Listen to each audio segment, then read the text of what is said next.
Why do rich persons, politicians, and oligarchs send their children to business schools? Today, we will talk about what a business school is, what it takes to get into a business school, and what salaries you can expect when you graduate from business school. I'm Gabriel Goldbrain, and I specifically developed the Goldbrain SUCCESS Training for those business school graduates that decided to become management consultants.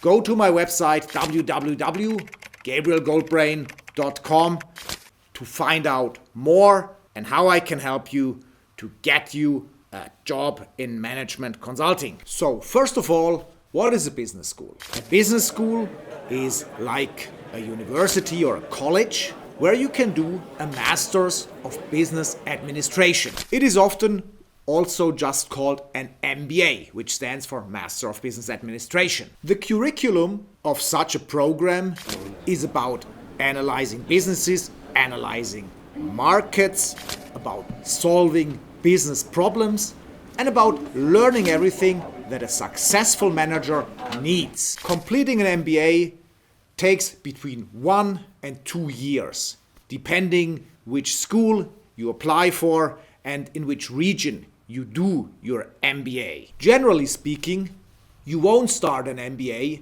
straight out of college. An MBA is for experienced young professionals with about 2 to 5 years work experience. There are basically two groups of business school students. The first group of business school students comes from specialist or technical roles. With doing an MBA at a business school, they want to gain a degree which makes them ready to take on leadership roles.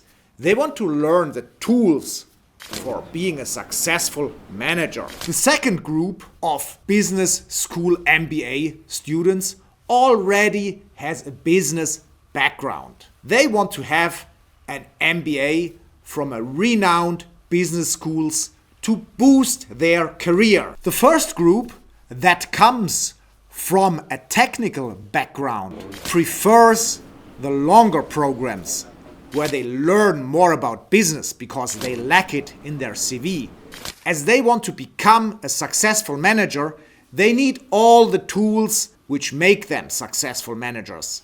And therefore, it's better to take the 2-year, the longer programs for these kinds of candidates. For the second group, the reputation of the business school is very important, as well as that they have teachers which have taken managerial roles and from which they can learn and draw the necessary skills and experience. That's why they often take the shorter programs, because they already have a lot of the skills that it takes, but they want to add a business school with good reputation and get experience from other managers. So why does not everyone go to business school? There are two reasons. The first reason is that you need to have an excellent CV to be accepted by the leading business schools. The second reason is that attending a business school is expensive.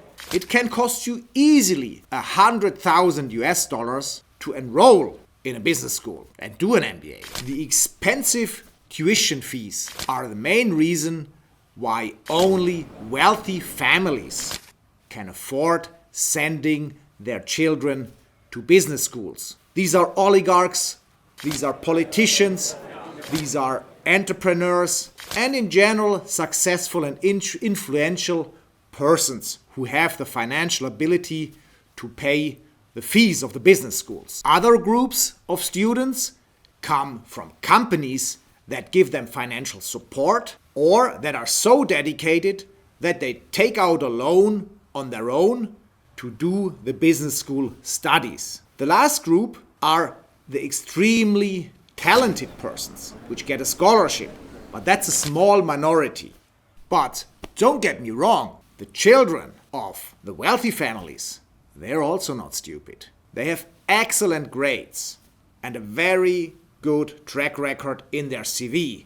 So the business schools, they really only accept very, very smart students. And therefore, it would be unjustified to say that there is a bunch of rich kids with a few smart guys. That's not the case. All business school students are pretty smart, at least at the leading schools. Before we now have a look at the salaries of business school graduates, let me say a few words about Gabriel Goldbrain's mission. My mission is to level the playing field for the extraordinarily smart person who is not coming from a wealthy background. That's the candidates we train at Gabriel Goldbrain at the Success Training. Apply under www.gabrielgoldbrain.com if you're planning to become a management consultant. Now we're getting close to the juicy point of this video, the mean salary of business school graduates. As in most of my videos, I prepared a PowerPoint slide for you. On this PowerPoint slide, you will see the salaries of the most or some of the most renowned business schools in the world. If you analyze graduates of the leading US business schools, you will find out that about 50% of their graduates take home a base salary of $175,000 per year, not including bonuses. The same applies to European business schools. Graduates, or the mean graduate, earns a little bit less than in the US, but that's primarily due to the location which they decide to work in, because the US market for consultants, for investment bankers, is paid better than the European markets. So basically, where graduates work determines the salary, and it's not the business school. So if a European business school graduate works in the US, he will get the similar salary like the US graduates. So it's rather the region you work in than the business school you go to which determines your salary. Just be aware that European business schools, they have a broader diversity of regions where people, students will work at, and that's why their averages look lower compared to the United States. Columbia and Cornell graduates, they tend to work in the US, whereas MIT and Yale have a higher percentage of graduates that work abroad. And that's the reason why the mean take-home base salary of these business schools is slightly different, and why MIT and Yale are a bit lower compared to the other two business schools. About 30% of business school graduates pursue a career in consulting, which is amongst the highest paying industry for business school graduates. If you're a smart guy and you're interested in pursuing a career in consulting and you cannot afford going to a business school, send me your CV and I'll check it out, and if you got what it takes, I will give everything to bring you into consulting. Watch my video about the best industries to earn high salaries. And also watch my video how to become a management consultant with a 6 figures base salary straight out of college. Subscribe to my channel and share my video. Thanks for watching.